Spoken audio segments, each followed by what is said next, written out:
Oh, good to see everybody. Thanks for being here. Good practice. Excited about the upcoming game, obviously, on Christmas night against a very worthy opponent. Big challenge for us. Guys are working hard. We're excited. What questions do you have?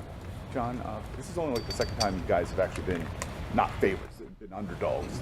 Will that be used in any of the messaging this week with you? It was mentioned.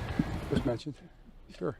Coach, just admitted BK has a sack in 11 straight games, ties the NFL record. Teams are obviously watching a lot of film on him.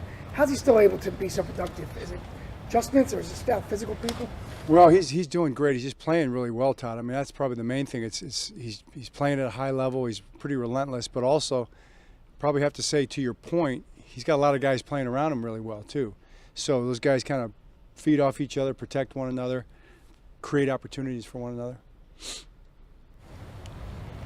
John, obviously, the injury to Keegan, all the guys behind him have experience, guys you leaned on and used and played well.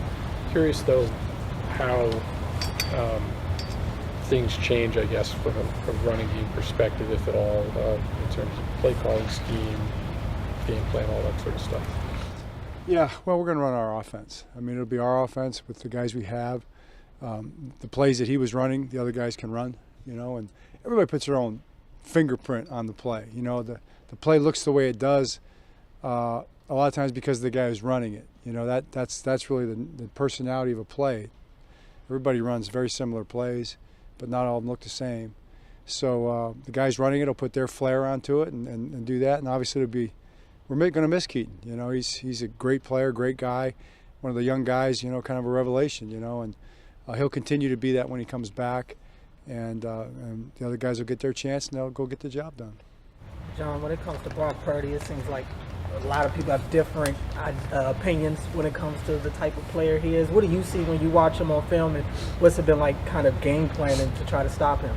Right. Well, Brock Purdy, I see a really, really very good quarterback who's playing at a very high level, leading a very high-level offense to great success. I mean, he's playing winning football, and operates in his style. He sees things, he gets the ball out quick, he can make every throw, he throws a beautiful ball. Moves around the pocket, scrambles when he needs to, throws on a run when he needs to, operates the system really well. I mean, all the things that I'm sure their coaches really want to see in a quarterback, I'm sure he's doing really well. So for us, it's just a matter of defending the offense. He's a part of the offense. They have a lot of good players. They have a really good scheme. So applying our defense and our players, our abilities, and physicality and all the other things we do to trying to stop their offense. John, you talked about their four all-pro caliber playmakers on Monday, and kind of each one of those guys is, a different kind of threat. I mean, given that, how helpful is it to have a guy like Kyle who can be kind of a different kind of defender on each series if you need him to be? Well, we feel like we match up well against anybody, but basically, and we like our players a lot. We think we have really, really excellent players, the highest level players. It's going to be hard for us not to match up well. It's going to be hard to outmatch us. I don't care who you are. So we like our matchups. I'm sure they like ours, and we're going to play on Monday night. Coach, when you look at the film through the games, and despite the record, do you feel like you guys have played your best game yet? Is that still the case? No, I don't think we have played our best game yet. For sure we haven't played our best game yet. That's something you work for. We talk about it all the time. We try to improve all the time. And we had a really good practice today, so we're continuing to try to do that and put our best game in front of us still. John, could this be one of those throwback games, two strong running games and being very physical trenches? Well, I mean, it's a probably an interesting term. I think that's always going to be football. Mike, it's always going to be about that at the end of the day. So, yes, probably it's going to be that kind of game for sure. It's going to be. You got two strong defenses. You got strong offensive lines, strong running games. You got playmakers really on every side also. You got strong special teams. I mean, all these things come into play in a game like that. Lamar has this crazy, 19-1 record against the NFC. Do you kind of feel that there's sort of an adjustment period that for teams that don't regularly see kind of Lamar and your style of offense? Right. I don't know. It'd be a good question for the teams over there. But it's a good record. I hope it's 20-1 after this game. John, we've seen Lamar develop and mature, and I think you've talked about just how well he's managing the game. What goes into being a good game manager? And I guess, is there anything that he does that you think he doesn't get enough credit for? Well, yeah, I think that. I mean, to me, like we talk about it quite a bit here. You guys have heard me talk about it a lot. He operates the huddle at the line, his clock management, his ability to work the play clock with the motion, the play call. Even when we were running late, like early in the game, we didn't have our helmet, and it was operating with T, basically signaling the signals, like with sign language. I didn't know Lamar knew sign. They have their own sign language, I guess. And they were able to get those plays in there before we could get the helmet. And Lamar still, kept it smooth. It operated without any real panic. He's got a real flair for being, calm in those kind of situations.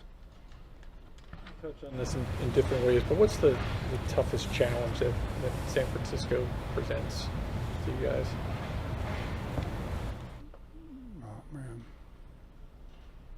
Oh man, if I said one, I would be. How could I even pick one? There's so many. That's a really good football team, and they challenge you multiple different ways. So I really couldn't pick one thing.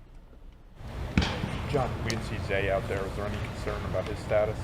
No concern. What's on the John Harbaugh Christmas wish list? Well, life is always better when you win, right? So that's probably the number one thing that we're all going to try to accomplish out there. But I would say, if you're asking and if anybody really cares, I would just say that we all, really try to remember, that the Advent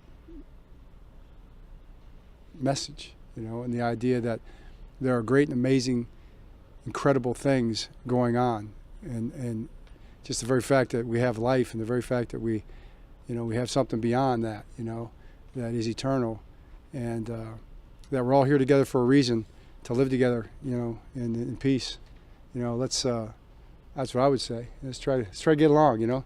Let's try to get along for a week. See if we can pull that off. It'd be nice. So, but I guess that would be it, and a win. That, those two things. World peace and a win. How about that? Okay. I'm not sure in that order.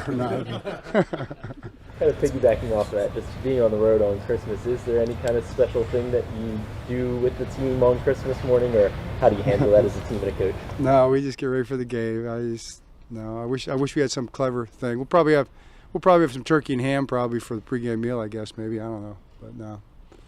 Football. It's all football. All right. Good. Thank you. Thanks, guys.